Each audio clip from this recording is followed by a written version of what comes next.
Good evening, everyone. We are back with another Star Wars video. I guess we need to think of like a brand name for these Wednesdays because we've been Star Wars non-stop since the beginning of Acolyte, and we're not stopping anytime soon. So this is the beginning of a new series. This was pitched to me by yourself. We took a week last week and reviewed A Spark of Hope, which was really fun. That was your fan edit of Star Wars Episode 9, so I encourage everyone to go and check that out at some point. But we're tackling a new one today, and it's the Old Republic, Knights of the Old Republic to be specific, and it's the first video game. However, it's not just a video game. This is a project that you've, somewhat, get you to explain in just a second. It's kind of complicated, but yeah, someone's essentially made like a cinematic version of the game, like the cutscenes and the gameplay and the cameras in the engine, I suppose. And then you've taken that and chopped it into a series. And really, this is for my benefit because I don't really get to play video games anymore. My free time is incredibly limited. And I don't think I have the console. I don't think I have the means to play Knights of the Old Republic, even if I wanted to. And sitting down to watch a Let's Play, a full Let's Play, or even like a movie version of the game is probably going to set me back hours, and I just won't get it done. So you have very kindly taken it upon yourself to cut this down into 20-minute chunks, 20, 25-minute chunks here and there. Some may fluctuate depending on the story, I'm assuming. And it's going to be just a much more digestible way of me actually watching them. And we're going to talk about it. I think we're going to shoot for sort of like 2-episode release schedules. Maybe that may change too. But at least for this first season, it's going to be 2 episodes for the foreseeable, I think. Yes. So, I mean, you told me to introduce it, and then went and described the entire thing. Yeah, but you know the editor and how you came up with this idea. Absolutely. I can totally describe what you just described, but like with just more information. I'm just letting you know you did just do that. I gave the layman's for like people just coming in, including Carl, who says, "Evening, guys. How you doing, man?"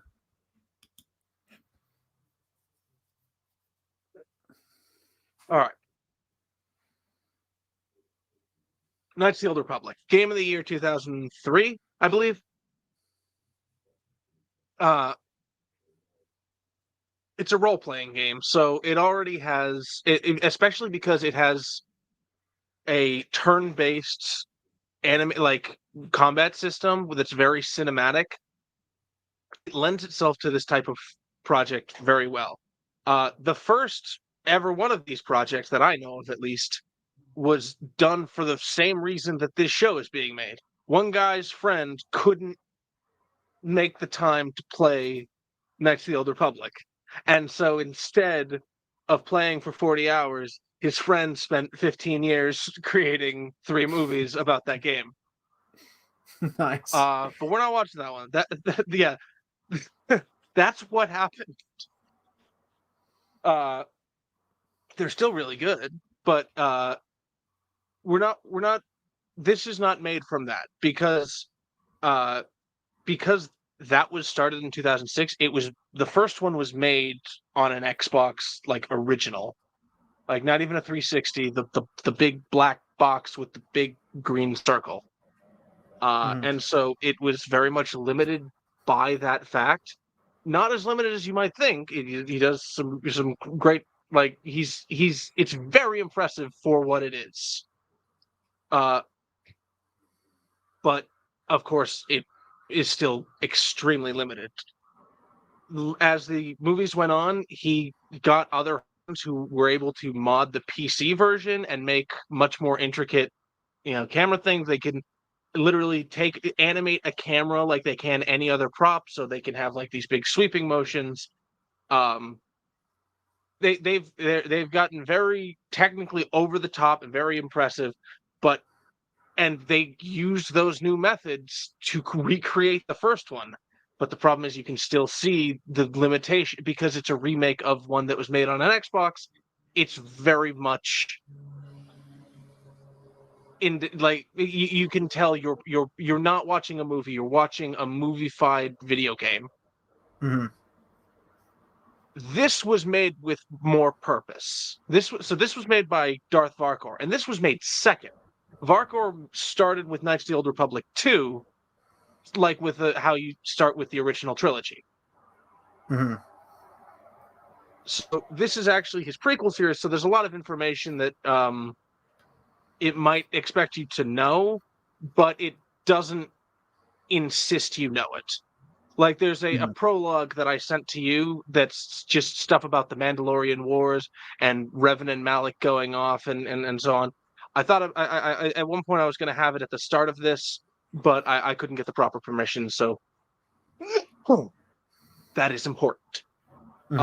Speaking of permission, I do have Darth Varkor, who created this permission to make this series, and if nothing else but to prove that at the start of episode 2 and every episode following it, you hear his voice, which is also the voice of the main character, because in the role-playing game that is Knights of the Old Republic, there is no voiced main character. It's like Fallout. But like no, because Fallout does what Mass Effect does now. It's gonna say it's like Mass Effect without the voice. I was like, well, Fallout does that. Oh no, it doesn't.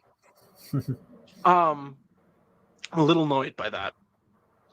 There were better games when you it was all in your head.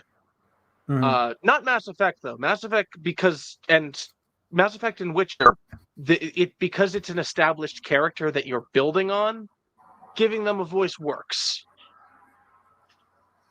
Yeah, definitely. And we should say as well where people can watch these every week. So how the structure of this is going to work, I did mention this at the end of the last stream, but in case anyone hasn't seen, you're going to be posting episodes, probably 2 episodes, to your channel, which the link to that is going across the bottom of the screen, every Sunday. So you can expect to see the next 2 episodes this upcoming Sunday. We will then talk about it the following Wednesday, and we're going to be following that structure for as long as we can. So yeah, episode 3 and episode 4 will be going up on your channel this upcoming Sunday. We're here to talk about episode 1 too. So I guess, I mean, I've never seen Darth Varkor's original project. This is me going in more or less completely new to the Old Republic. I know, I was going to say I know some broad strokes of the story. I actually know the plot twist of this game. And I know some aspects of like certain characters like Kreia, who's in the second game, so she's not going to be in this series as far as I know. And that's pretty much it. I don't know anything else about any of the other characters, really. So this is my introduction to this. He did make this one second, so he might have a Kreia. I don't remember. I know for a fact there's a Kreia reference in the other one, in the episode 3 of the other one. Because that was when they were starting to tie it into somebody else's movies of the second. It's crazy, man. So I don't really know how to go about reviewing this, which is really tricky because this is called Chris Reviews Star Wars Tales of the Old Republic. Review it like a TV show. Like okay, let's start with the thing that like slaps you in the face. What do you think of the what do you think of the fact that you're watching, you can say a video game or you can like a very video game stylized animation? I mean, well, you can tell it's taken from a video game, which goes without saying, but a lot of the combat on the ship at the beginning, it's wait your turn, attack, wait your turn, attack.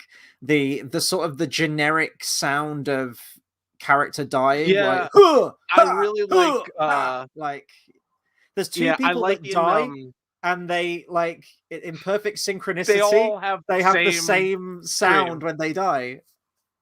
Yeah, they that's not in the other one. I will point out they every one of those deaths is revoiced in the special edition of A Familiar Path, but this one uses the also all of the blaster bolts and stuff are redone in that one too. This one uses the game audio, which cannot fault him for doing. I think sort of my biggest criticism, my biggest positive of this so far. Criticism. And this is over to you really, because you've chopped them up in this way, is the structure of them. I think where you've cut them so far, there is a natural rise to the end of like a plot thread, and then you end the episode and you gear up for the next one.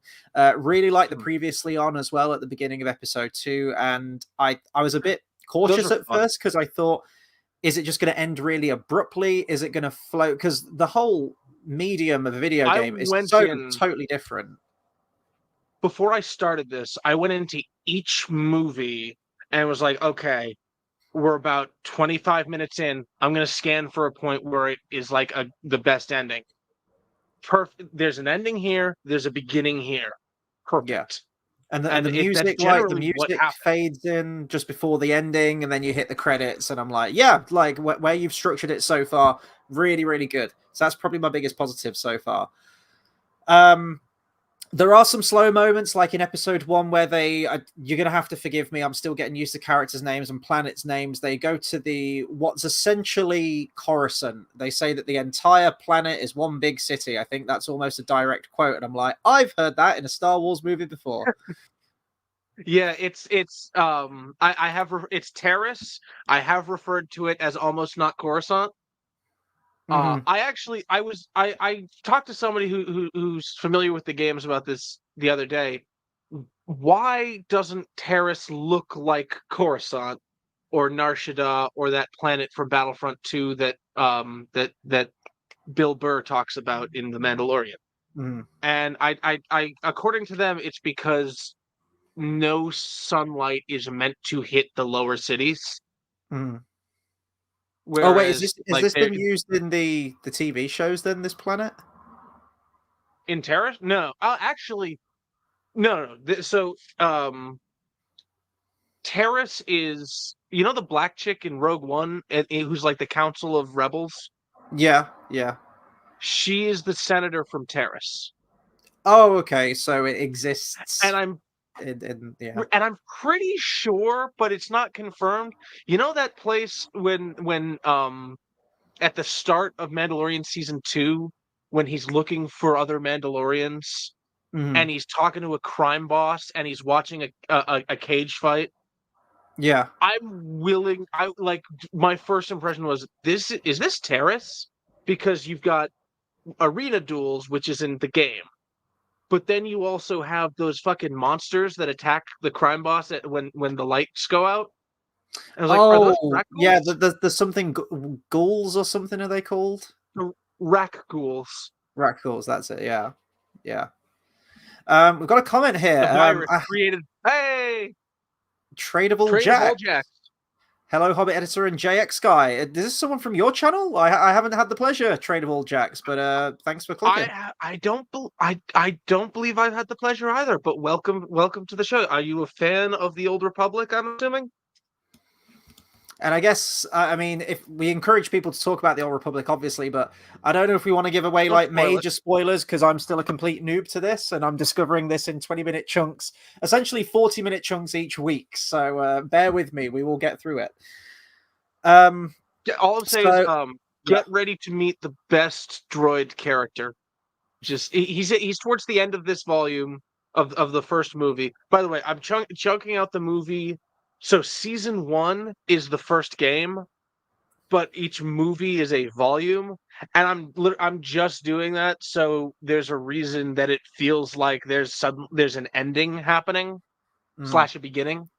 Yeah, so season 1 is the first game, and season 1 is going to be split into 3 volumes. Essentially, what the plan is, right? Yeah. Yeah. So I guess if we go in order. Yeah, if we go in order then from the beginning, as I said, my memory is going to be very hazy. It's going to be very cliff noty until I can get used to these characters. So we'll begin the game, and the Rogue One music kicks in. That was cool. Bum, bum, bum, bum, bum, bum, bum, bum. I was like, oh, credits about to show up. I was like, oh no, this is quite considerable, thousands and thousands of years before Krennic was even a glint in his father's eye. And we have, what's it called? The fucking rebel ship, but it's not a rebel ship. It's like a Jedi ship. Fire? Oh, the Hammerhead Corvette. Oh yeah, a little bit. I can see that. I also lost my shit when I saw Rogue One, and I was like, "Oh my god, it's the thing!" And then the season 2 volume 2 trailer of Rebels, where Princess Leia gets fucking Hammerhead Corvettes.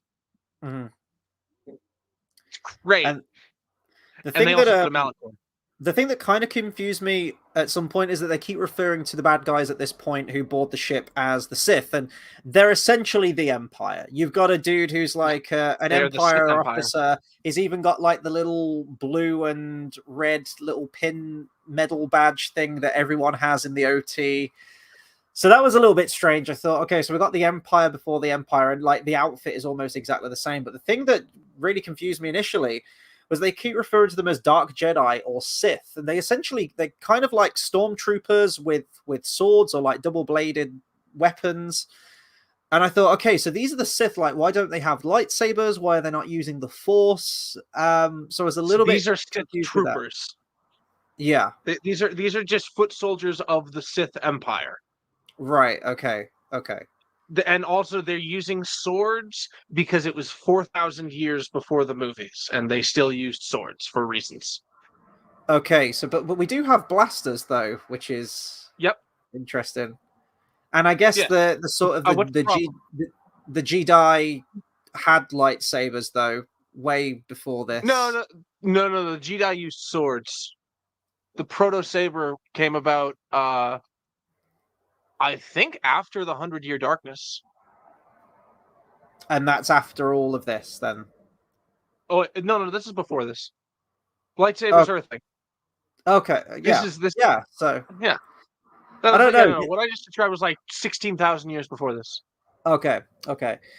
Also, the reason they give in the game is they have energy shields, which is a very video game thing. But energy shields... are not immune to physical damage, so you use a sword against an enemy with a shield. Very quickly into this film, though, I found what I think is going to be my biggest problem with the game, and that's you mentioned that the main character in the video game doesn't have a voice. He is a silent protagonist. I've played many video games that have a silent protagonist. That doesn't work when you're making a movie. So he has a voice, and I believe it's the voice of the one who created this project initially. Yeah. He is not a voice actor, and I mean that with the deepest respect. He is reciting lines with no emphasis, no emotion, nothing. Flat line. He is reading lines, he is not acting them. So I really, really wish that he would have outsourced a voice actor that could really breathe life into these lines, into this character. Because at the moment... You know that twist we're not talking about? Yeah. He'd already cast him for the other movies. Uh-huh.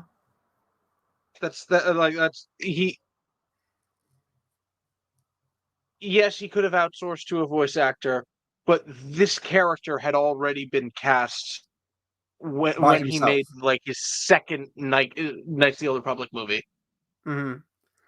I would rather have him recast midway through. He's really bad. He's really like the lines are fine. I'm quite interested in actually in you seeing the other one and comparing the voice actors, because I can't help but like appreciate the performance of this one in different ways, because you know how the other one was made on an Xbox at first? His lips never move because of that. So they all fit together. The main character's lips never move. And that is a welcome change in this. The main character talks with... It's interesting because you've seen what Darth Malak looks like, right? It's interesting because in those movies, the main character and the main villain speak without moving their mouths. Well, it's just you have lines like all hell's breaking loose in the ship at the beginning, and he's like, "Oh no, we must get to an escape pod now, quickly. Let's go." No, It's shit. It's fucking dreadful. It's so bad. And I thought, oh my god, I've seen significantly worse. I've seen worse in these Knights of the Old Republic movies. And it's frustrating because you have other characters in this, the voice actors from the actual game, that are turning in a mostly pretty good performance. Some are really terrible. They're professional voice actors. Yeah, no, exactly. And the main one clearly isn't. And I think it the juxtaposition is huge. And considering this is your main character, I feel like you should have gone all out on getting someone who can do this and can fucking nail this. So that is my biggest problem so far with all of this. But anyway, if we're just looking at the narrative anyway, they jettison off in escape pods and crash land on Terrace. Terrace, did you say it was called? Terrace, like Paris with the T. Yeah, Terrace. Cut to black. Paris and was English. And we cut to black, and then the protagonist wakes up again, and I thought, oh god, I'm watching The Acolyte again, because that shit happened about 5 times in The Acolyte. A character would get knocked out and then just wake up after it cut to black. He's been knocked out for a few days, and the dude who is with says they need to sort of lie low, and this city is under Sith occupation. Recently occupied by the Sith, I think they said. And you've got some people, by the sounds of it, some of the residents there who are like speaking out against the Sith. I don't know if they're being silenced or whatnot, like the Sith troopers or whatnot. Oh, but are you talking about that old guy who sounds like the announcer from Clone Wars? Yeah, no, he's the guy, because you hear one of the people watching him say, "Hey, I'm no alien lover, but I don't want them all exterminated." He's not talking about the Sith. He's talking about aliens. Oh, he's talking about people that are actually already on the planet. Yeah, no, he's just a racist. They're taking our germs, that kind of thing. The evil walks among us. The enemy is here. We must act now before we are overrun with the vermin invaders. That's what he sounds like. And this is where it becomes very video gamey. We have constant panning shots of Terrace from like the same angle. It's like a pan from left to right and a pan from left to right of everything in the city. And I thought this, I'd have cut some of this because it's just kind of stopped and I'm just watching. Oh, are you talking about the all the establishing shots in Terrace while it cuts between them leaving the apartment and them going to the bar? I don't mind a few, I think that's handled better. It was a little. I think that's handled better than the other one because you literally, you know how it shows the guy at the escape pod, and you see the Sith troopers, and they're like, "Just we're on official Sith business. Just stand aside." Mm-hmm. That's just the dialogue that if you decide to start a conversation with a Sith Lord, they'll say, or a Sith trooper, they'll say, "Out of our way, citizen. We're on official Sith business. Just stand aside if you know what's good for you." And in the A Familiar Path, in the other one, you hear that dialogue as they are walking to the next location. Like we don't see B-roll and then cut to the next location, which I don't have a problem with, but based off of what you just described, you might prefer. Mm-hmm.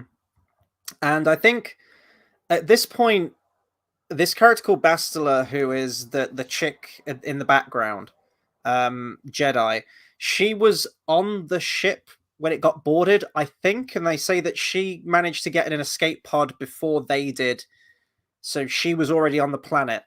They know that she's been she's being held captive and she's in slavery there, and that she's in the underbelly of the city, essentially, is what I'm getting. And they try to get there, and they say, and this is where it becomes very video gamey, no, you can't, you don't have access to here because you are not a member of the Sith troopers, or you don't have a uniform, or you don't have the clearance to come through here. So it's like, you've got to go and get the uniforms first. And then this is one of my favorite parts, that the music really doesn't fit. And I was pinning this on you because I thought you'd added all of the new music in the game. You haven't. This is all from the actual original video. So I retract. We were speaking at cross purposes when I was leveling this criticism. I was like, dude, what were you fucking thinking? Like, this music's like too modern and doesn't fit. And I thought it was all from you. So I apologize to you. It's not you. It's just the project. So it kind of slaps. It just doesn't fit for Star Wars for me. But anyway, they go to this not cantina bar. And this is something that I've noticed in the Old Republic. And I don't know if they back off with this when you get to the Old Republic too. There are so many, I won't say member berries, but just things that you come to expect from Star Wars. It's like, right, we've got to have a cantina in there. It's the J.J. Abrams mentality. Yeah, it's like There's we've got to engine have on a every planet. cantina. There's a knockoff version of the pod race, and then we've got like a slave Leia kind of character, and we've got people being But you want to see boarded a at the knockoff beginning version of the by pod the race? Watch the Empire, other one. jetson off in an escape pod at the beginning, and it's just like all of these moments. It's like I see what you're trying to do, but at least they're coming up with original characters, I suppose, and they're vaguely Okay. interesting. You know how Knights of the Old you know you're familiar with Kreia. You know how Knights of the Old Republic 2 is like this criticism and breakdown of Star Wars and the Jedi and the Star Wars universe. Mm-hmm. Yeah, it's actually pretty accurate that the one before it is like the video game equivalent of The Force Awakens. I just think that KOTOR 2 is much better written. But anyway, we won't go down that rabbit hole because we'll be here till next week. There's like a lot more of it. It's a video game. You have to interact with the world, ask more questions. So they go to this nightclub, and you got like kind of music playing, and it's weird because it cuts to a Biff. Of course, it's a fucking Biff. You can't have a bar in Star Wars without some fucking Biff playing an instrument on stage. And there's also a Jabba the Hutt there for some reason. None of the Disney movies have had Biff playing, but this one has had it. I'm just going to point that out. Fair enough. And he goes there, and they're looking for uniforms, and conveniently, this chick starts hitting on him, like really hitting on him. And I was shipping this straight away. I was like, dude, she's giving all the signs. She gets a little bit manic. She's British. Yeah, she's British. She gets a little bit manic at one point, and I thought she's going to be really good in bed because she's terrifying and kind of insane. And they're always the best ones.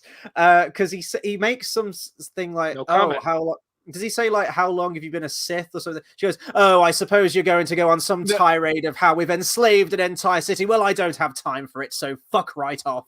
And then she just snaps because she's bipolar as fuck. And then she says, like, oh, actually, well, why don't you come to the party with me and I'll show you a good time? And I'm like, this chick is fucking nuts. I love her. Yeah, no, I get the feeling she's like the Sith barracks bunny. Oh, she totally is. 100%. She wants to get her rocks off, and she invites you to a late night party where all the officers are going to be. And guess what? They're going to take off their uniforms. It's a party where they're all going to take off their uniforms, and they go to this party in uniform. Well, yeah, they'll show up in it, but they won't be in it for very long. Anyway, of course, you go along to this party, and I'm like, yes, we're going to see some action. This is great. And you see some people dancing, and it's like a handful of people in a room, and it just reminds me of Team America. And I sent you the video. They're just awkwardly dancing. It's like, it's great, and then they're just some people are buffing. Oh my god! Just a quick side tangent. In not that cantina, but the undercity, the lower city cantina, there's a side quest to help a Twi'lek dancer get a job by being her dance partner. Nice. Yeah, the light side option is to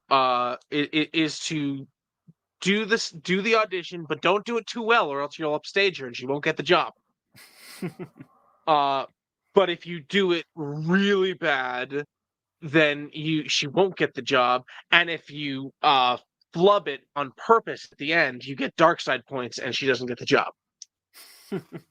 So it's like the end of Incredibles. It's like go for second place, like make it close. Like, but this is one of the dance routines. I could do that.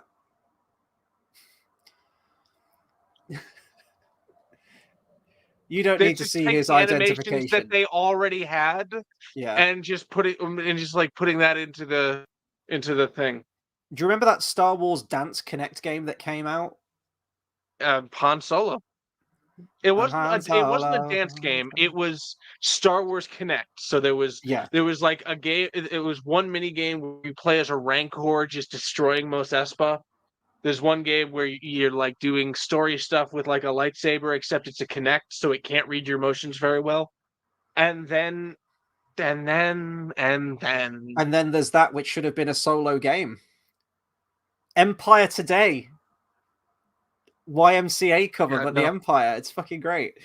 Fun to Anyway, be in so the Empire today. today, Yeah, it's no. fun to stay. You know, Yeah, great. It's I great. gotta say, the whenever I'm really annoyed that whenever I want to like look on YouTube and just like I want to see the end of Solo where they take off in the Falcon. The only one on YouTube has that fucking song from the Connect game. Mhm. Like they get in the thing, it's like yeah, yeah. And it strangely worked. That would have worked for the Phil Lord and Chris Miller version of the movie, I think. Maybe. Ugh. Anyway, they go to this party, and this bit happened really quickly. I blinked, and they were all blackout fucking drunk. It's a they're it's a military party. Okay. Do you have any veteran friends or friends who are actively serving? No, I don't. It's accurate. But he's just the main character's just stood there in a pile of bodies, and it just looks really sus. He murdered them all. And what's even I thought it was like don't drink the Kool-Aid kind of situation at one point. What's even more sus is he's in a room full of unconscious bodies that are blackout drunk, and then must undress he's in some, their get clothes? some naked, and just steals their fucking clothes. No, so she says they're not returning their uniforms to their lockers, so they're in like a backpack. Which I'm going to point out, that's probably why it's so itchy. It's Dirty Dan. I'm Dirty Dan. Sorry. So they stole 2 uniforms, right? Because there's him and his buddy who are there. I just think it's going to be really funny whichever 2 wake up without their uniforms on. It's like, oh god, what did we do? And it's got to be 2 men's uniforms. It's like the end of IT Crowd where they just wake up in bed together. Like, oh god, you get who was in whose bed? Was Moss and what's her face? it was Moss and Jen. Jen. Yeah. It was Roy and the therapist who looks like his mom. Yeah, which and then it's lots to unpack there, and she's gonna do that unpacking. And then it's and then you get it's Richmond, Mr. Redham. Mr. Redham. Yeah. Anyway, so they get the uniforms, and then he suddenly lets them through, even though surely they should have some people on record as to who is an officer and who isn't. And it's, I mean, considering he just saw these then people, you actually have to check. Also, it might be a different guy.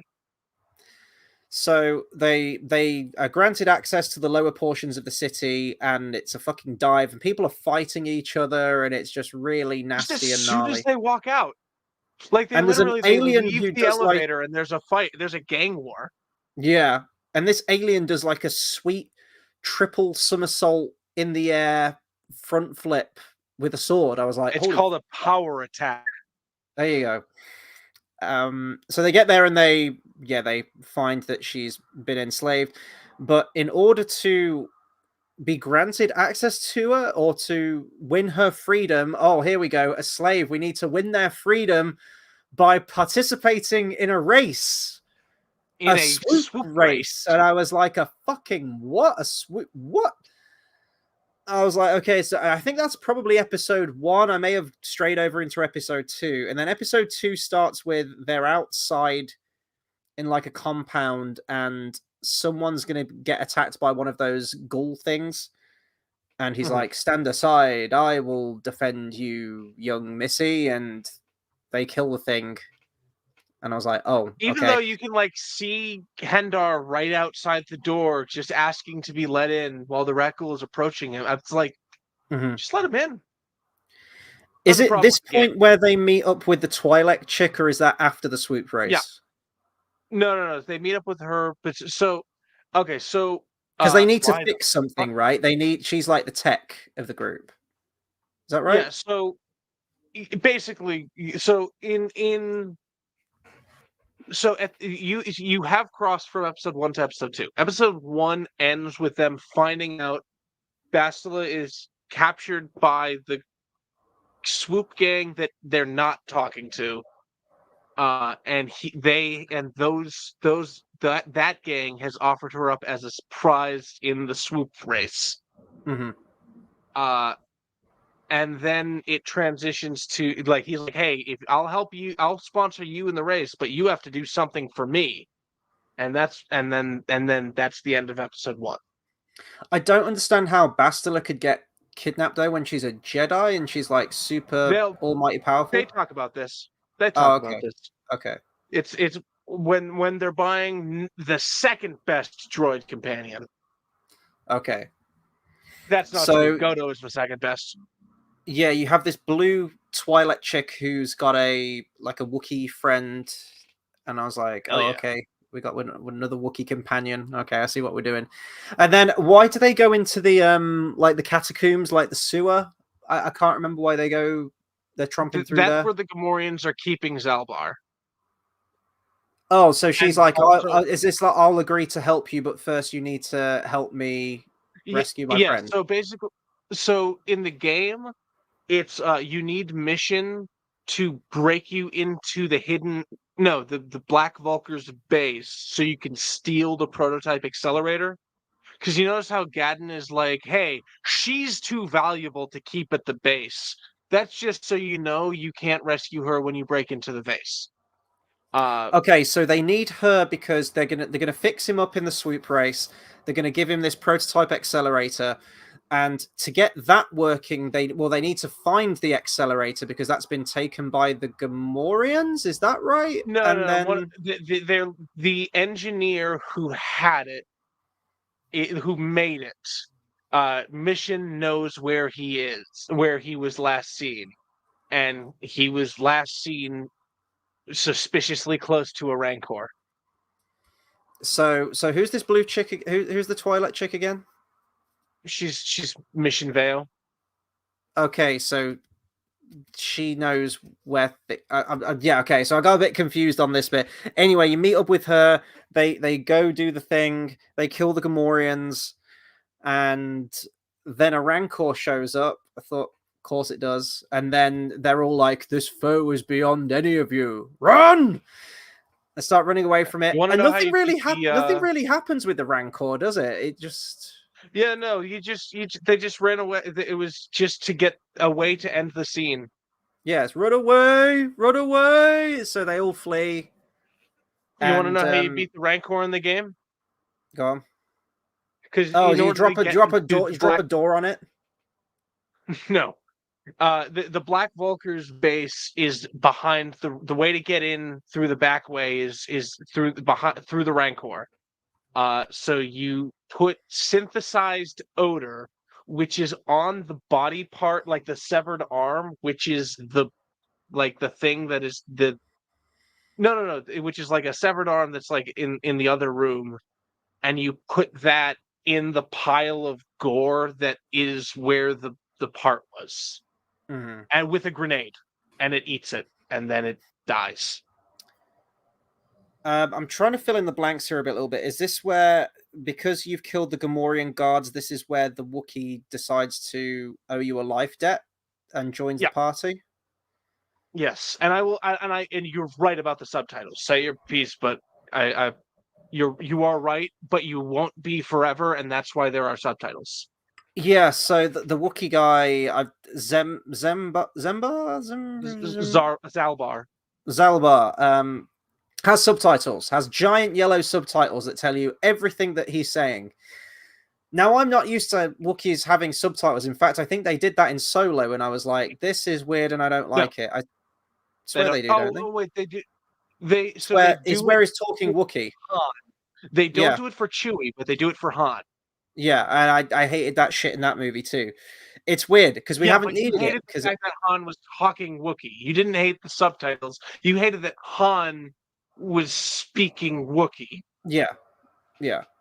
It's like the whole Lassie thing. You don't need it. It's just like, what's that, Lassie? Little Timmy fell down the well. Like, they recite everything that has just been said. And they do that in this scene too. So he's like, and it's like, a life debt? Whoa, you're going to owe him a life debt? debt? Really? Yeah, exactly. So you don't need the subtitles, but you've informed me that this thing forever. Fuck you. So you've informed me that there's a giant like Wookiee chapter of this game coming up later, and it's going to turn into the holiday special. So we need subtitles. So It's not going to turn into the holiday special, but like the when you're like, man, I really wish the holiday special had subtitles. That's why this has subtitles, because but do they have subtitles I in the original game? yeah. Oh, okay. Okay. Yeah, because Tras Olgo, that guy who nobly sacrifices, the hero of the Republic, who sacrificed himself against that Dark Jedi, he says, I read your file that you used to, and then whichever class you picked, smuggler, scout, or soldier, that I also read how you speak a number of alien languages, therefore they can just keep reusing audio files. I just got a message from Darth Varkor. Oh. Anyway, he hates me. He's not watching. Okay. For a second there, I was like, am I about to be like this guy? I was like, okay, no. I stand by what I say. Fair play to him for the project, but just voice actors are your friends. He's done an amazing job. He's definitely a filmmaker before he is a voice actor. Agreed. You put it a lot more succinctly and nicely than I did. So, he's joined the party. We now have a bit of a crew, and the main character's got to enter the swoop race, which is basically the pod race. In order to, if he wins, it's the pod race in the other one, because they replace it with Racer's Revenge from the PS2. This is straight up just what you get in the game, except movie-fied, where it's like driving a straight line as fast as you can. Avoid the obstacles. Don't hit them, and do it. Just do it. So this is where I was like, this came out right after Phantom Menace, didn't it? So we've got to win the freedom of a slave. Bastard's character.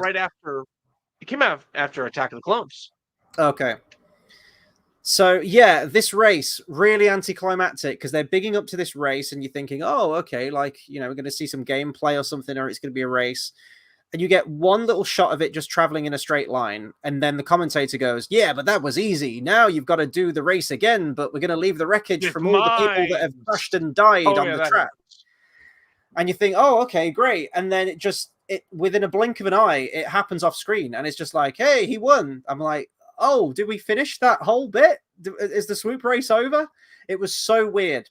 I feel like if we're reviewing this as like a TV show or a film, you need to see it. The equivalent would be watching Star Wars: The Phantom Menace, them bigging up the pod race.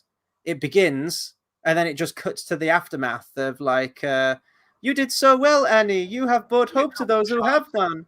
Hang on, you see a couple if they big up the pod race, you see him start to drive the pod racer, and then you start the pod racer, then you cut to careful Annie, and then you cut to him getting the thing knocked off, and then he fixes it, and then the race ends. So yes, no, you're right. You don't see a lot of it. It is very anticlimactic, but it's not like you see none of it. We've got a comment here from Jesse Mathis who says, so I have a question for you guys. Is this like a show that's happening or a discussion about all of it? I jumped in a little late. So yeah, I'm just going to bring up the my mouse has gone dead, so bear with me while I reconnect it. Essentially what's happening is we've taken the original game, you've taken the original game and you've chopped it up into a TV series format into 20-minute chunks. So we're not talking about the whole game. We'll be reviewing week to week short little chunks of it, essentially 40 minutes. So if you want to watch those episodes, it's sort of repackaged into a TV show format. The link to those are running across the bottom of the screen down below. That's youtube.com/JXEditor. We have 2 new episodes going live every Sunday on JX's channel, and then we come here and talk about it on Wednesday. We're doing this. We talk about it on Wednesday. We talk about it on Wednesday. I posted on Sunday. All right, motherfucker. You're posting 2 episodes on your channel, and then we talk about it. Yeah, so you can watch the 2 episodes that we're talking about right now. I have links to in the description of this video, or obviously just stay tuned on Sunday for the next 2 episodes, and we'll continue from there.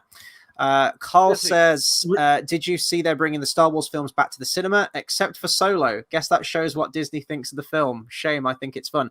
It is funny. I think I sent you like what my local audience are playing. That, so yeah, and it said it was just like it's really kind of outside the story. Like Rogue One, you can watch that both after episode 3 and before episode 4, and it works. It's just funny how they sold it though. It said for the first time ever experience all 10 Star Wars films on the big screen. I was like, well, there technically should be the Clone Wars movie from 2008 and Solo if we're splitting hairs. Yeah. But yeah, no, you're right. I actually really want to check the ticket sales. So at the moment, I'm skipping Phantom Menace because me and my buddy went to see it for the 25th anniversary literally a couple of months ago. So we've already done it. I'd be down for watching it again, but he said like it's still fresh in our minds. So I've got Attack of the Clones booked, Revenge of the Sith. Revenge of the Sith was nearly sold out. That was on like the day the tickets went up. Unfortunately, you're only allowed to book 4 movies at once, and I've already got Spider-Man and Spider-Man 2 booked, so I need to watch one of those before I can add any more. But I plan on seeing 4, 5, and 6. I'm going to skip Rogue One, and that's where the saga ends for me. I'll be piecing swiftly the fuck out after that, and enjoying my last Star Wars memories at a badass Ewok party and Billy D. Williams awkwardly clapping at the camera. What the fuck is that? I know. He didn't. It doesn't look like a final shot, does it? No. Everyone's kind of like looking off at a different point of the camera. Like, there's a reason I end that movie with the funeral pyre. Like I like it when I spoiler if you ever want to watch my edit when I end up getting around to doing it. I'm gonna end it. I'm going to show the party. I'm not going to show Luke at the party. I'm going to show all the stuff leading up to before the handshake, the thing, and all the hugs and stuff, and then transition to Luke at like laying his father to rest, and then Iris out after you see the ghosts, of course, and also Jesse. Very important information. I don't know if we got to that. Somebody else made the movies that I made the show out of. For more information, link in the description to the show. Read the description of the show for the information to which I am referring. Right. Also, Solo is a 2.5-hour episode of the Clone Wars, which I'm okay with, but that is what it is. Yeah, Tobias says Solo is a good in-flight movie. I liked it way more than any of the sequel movies. I'll agree with you there, although I was kind of indifferent to it. It at least respected the brand somewhat, but the color grading on that film is dog ass. Looks like shit. I completely agree. It's a very ugly, drab, boring, weird brown film. All of the light in that movie is like from the source on set. Mm-hmm. It reminds me of another weird decision to make. Another film that sticks out in my mind as having like a really ugly look to it and color grading is Superman Returns. Like that film just looks really drab and lifeless to me. Weird. It's brown for some reason. It's like if it's a Superman movie and the one color I walked away with was brown. Yeah, even like the red of the cape's like a dark maroony leather. Yeah, brown. Yeah, everything's just muted and looks terrible. Is it weird that that's leather? It is weird that that's leather. Yeah, right? it is. It is a little bit. Okay. Yeah, Tobias is just saying the reason they probably didn't include it is because it lost money, which, to be honest, would be reason to re-release, try to make its money back. But then you have to spend the money to re-release it. Mm-hmm. Tobias says, what's your opinion on the Clone Wars movies? Personally, I love the first 20 minutes, and it gets really bad nostalgia. Okay, I'm going to assume that's meant to be movie. Movie, yeah. Because I'm like, you're not talking about the Smudger 9 edits. Those are niche enough that I know you're not. I hate that movie. Clone Wars movies. And obviously, not. like Stinky the Hut speaks for itself and is awful and terrible. But the thing that really boils my piss the most, and this is also a problem I have with the show, and this is why everyone hails fucking Filoni. I say that every time.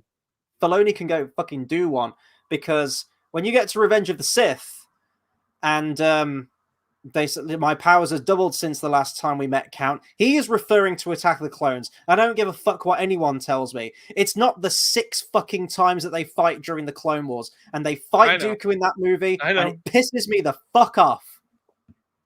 Listen, just because there are 2 of them, do not assume that they have the advantage. Yes. I can see why that line was cut. It's been upscaled. It's on YouTube.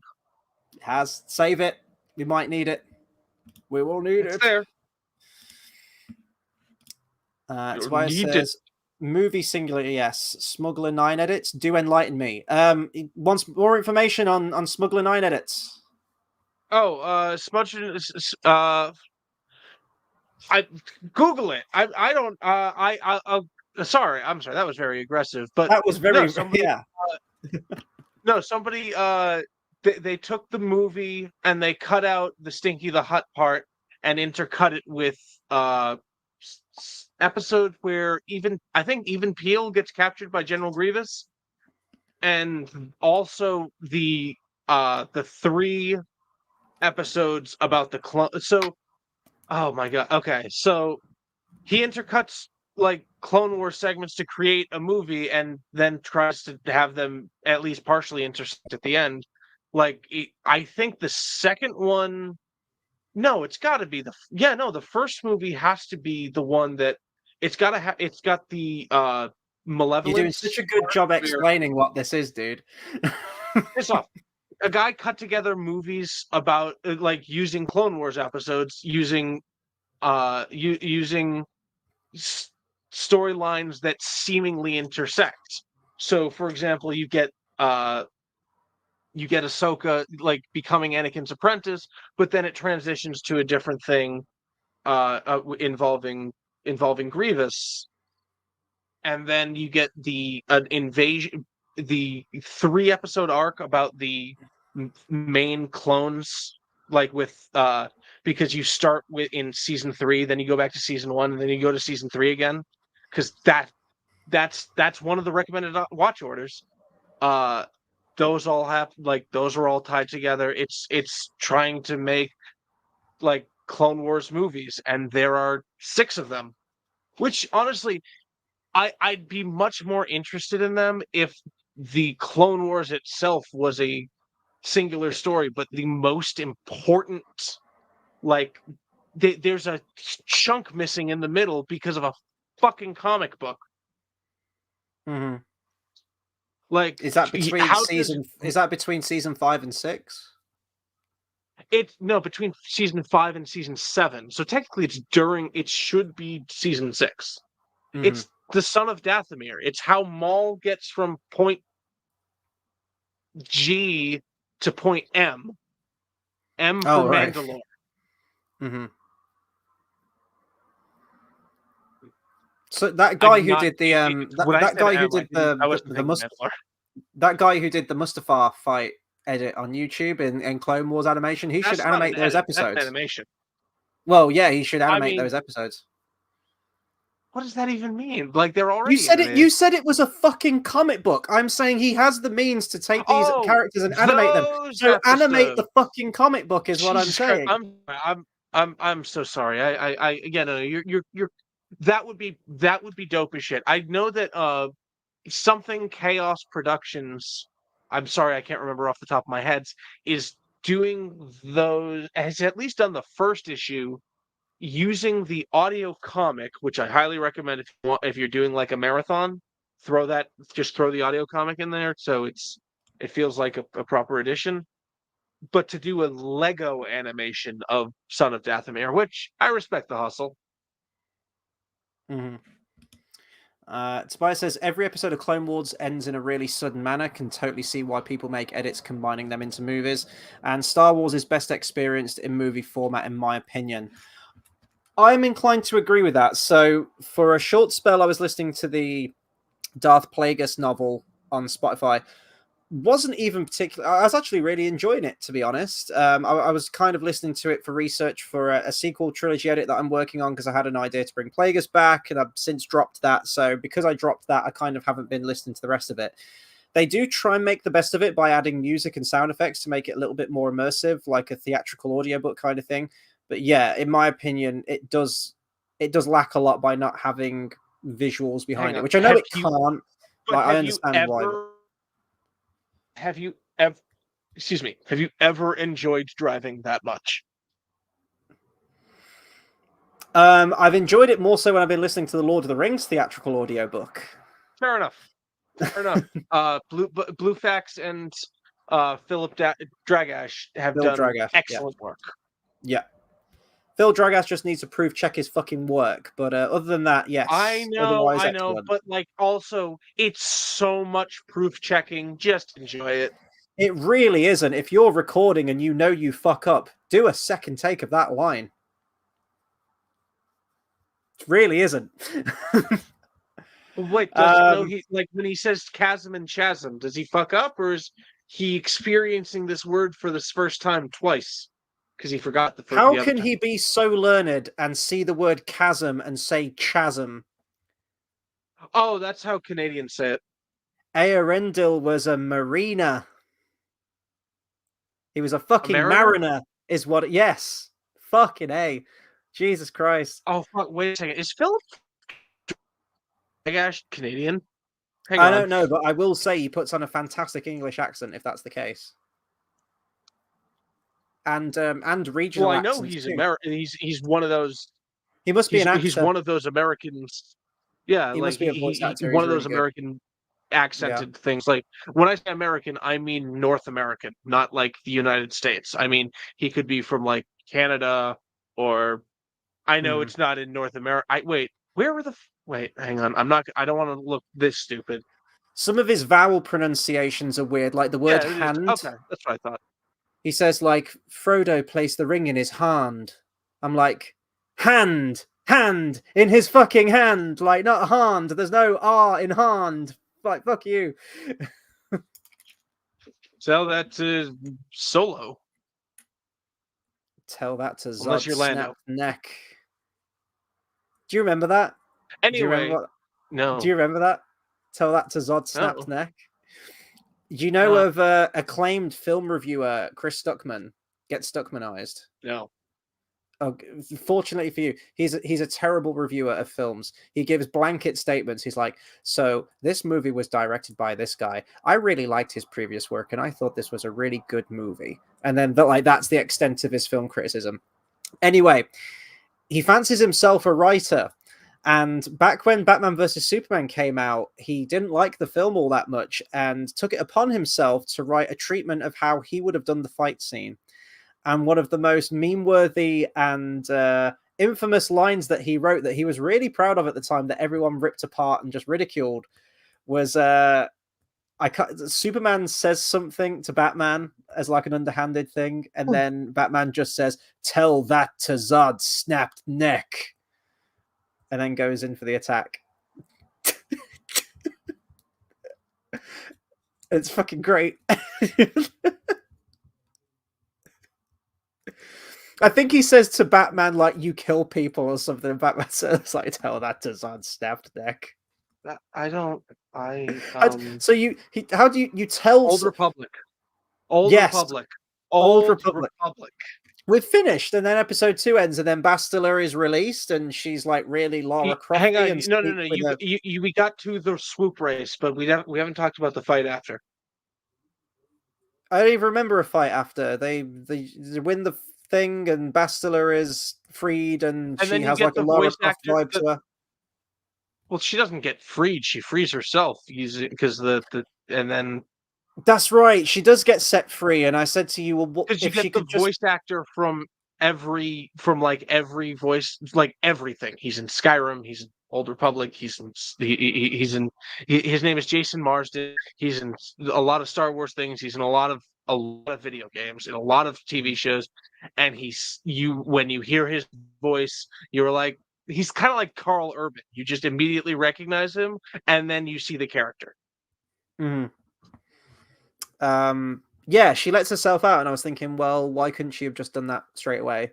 I'm guessing she's going to have some kind of plan, and this will all be explained in another episode, I hope, because if not, then that's just really Yes. dumb. Okay. Yeah, no, she does explain that.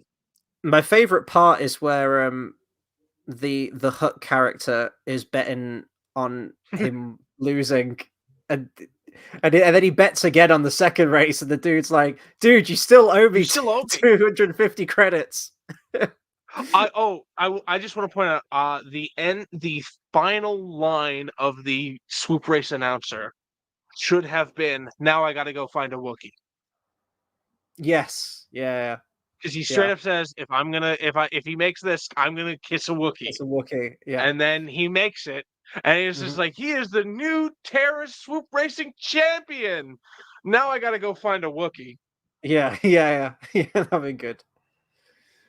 And that's it. That's the end of episode 2. So it's yeah, it's slow starting so far.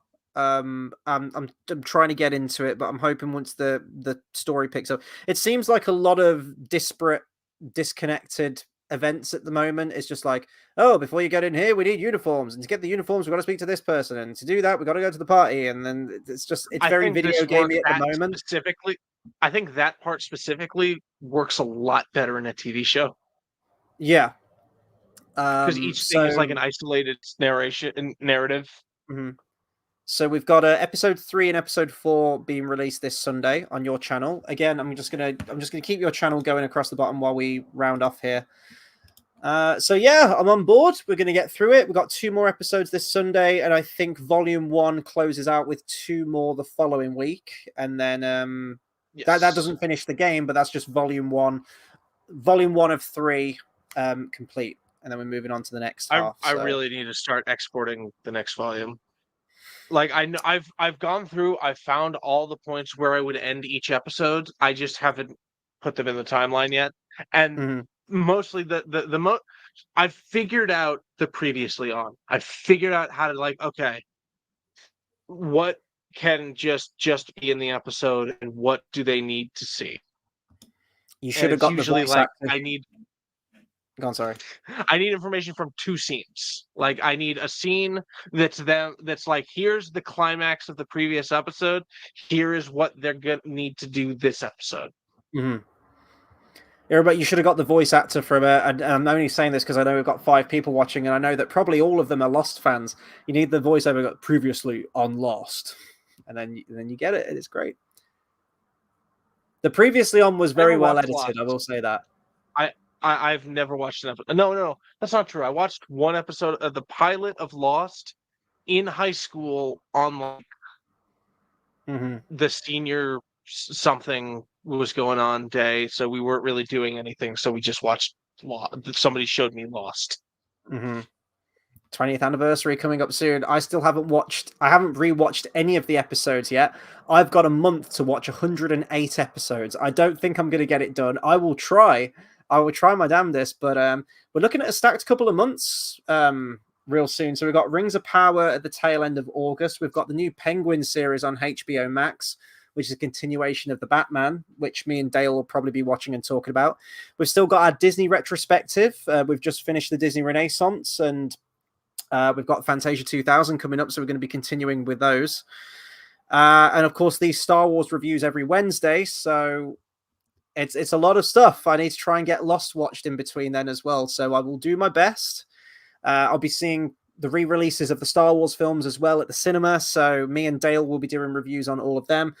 We were planning on going to see Phantom Menace, but we thought we'll knock that on the head, so just take mine and Dale's review of the 25th anniversary screening of that as our review for that movie. And we did actually say in that review that we wanted to talk about Attack of the Clones and Revenge of the Sith, and we just needed to find the right time to do it. And I guess the right time is very, very soon. So it's going to be great seeing Attack of the Clones and Revenge of the Sith on the big screen again. Yeah, it would just be nice to... I was going to say get back to some good Star Wars. Well, it's good Star Wars to me. I still enjoy it. Attack of the Clones has its drawbacks, I grant you, but it will still be fun seeing it on the big screen. And I'll feel like a young'un again when I went to see it back in 2002. And of course, you this October you'll be doing a live stream of a watch along of Omega Man for Charlton Heston's 101st birthday. I just came up with that. But now you're locked in. Fuck you. I thought you were going a different direction. I was thinking, right, October, Halloween, horror, which really blockbustery, campy horror film with Halloween characters do we really, really like and quote all of the fucking time? Like, we should do a watch along of that. Yeah, especially because I've recently gone to see The Mummy on the big screen, and I'm kind of in that mindset for those kind of movies. Such a good movie. It's really such a good fucking movie. Oh god, are we watching Van Helsing? We're watching Van Helsing. Of course we fucking are. Oh shit. The real question is, why haven't we watched Van Helsing together at this point? Good question. Yes. Tobias says Attack of the Clones is underrated. I agree. I don't. I think I did used to flip flop on which one was my least favorite, Phantom Menace and Attack of the Clones, and I think I always held Phantom Menace in higher regard because that was the one that got me into it. I had a bigger connection to the toys and the merch and just the characters and the world of it at that point. But I did kind of age with those films, which was great. I mean, I was 6 when I saw Phantom Menace, and Jake Lloyd was 9, so I connected with his character. I even kind of looked like a fatter version of him when I was younger and had like the whole bowl cut thing going on. And then as I got a little bit older, like the next couple of years, and I was sort of getting into it was not even teenage years, but I was getting close, and Anakin was in his teenage years, and then Revenge of the Sith. I had that connection with the character there growing up with him. So I like Attack of the Clones. There's a lot of it was really set piece based, is what whenever I rewatched it, I never rewatched the film beginning to end, not very often. I'd usually fast forward to it was typically the Geonosis arena at the very end. I'm just gonna point out I started wearing my hair long in 2005. There you go. Yeah. It's a thing. Right, we'll round off there then, I think, guys. We're just a little over an hour on this thing. So we will be back on Wednesday next week for more discussions. Episodes will be going on your channel on Sunday. So if you like this format, if you're interested in watching these, links to these 2 episodes that we've discussed today are in the description of this video. And stay tuned and give JX a sub. Give him a subscribe and watch the episodes when they come out, and join us again next week to talk about it, because we want to keep talking Star Wars, and this is the way to do it. Before then, I will be live on Monday for another Disney review with Dale. We'll be talking about Fantasia 2000. And I think that's all the housekeeping done. Thank you to everyone who's tuned in and showed interest and kept the conversation going. You guys are awesome, and we'll see you guys in the next video. Take care, everyone. I need to go cook schnitzel.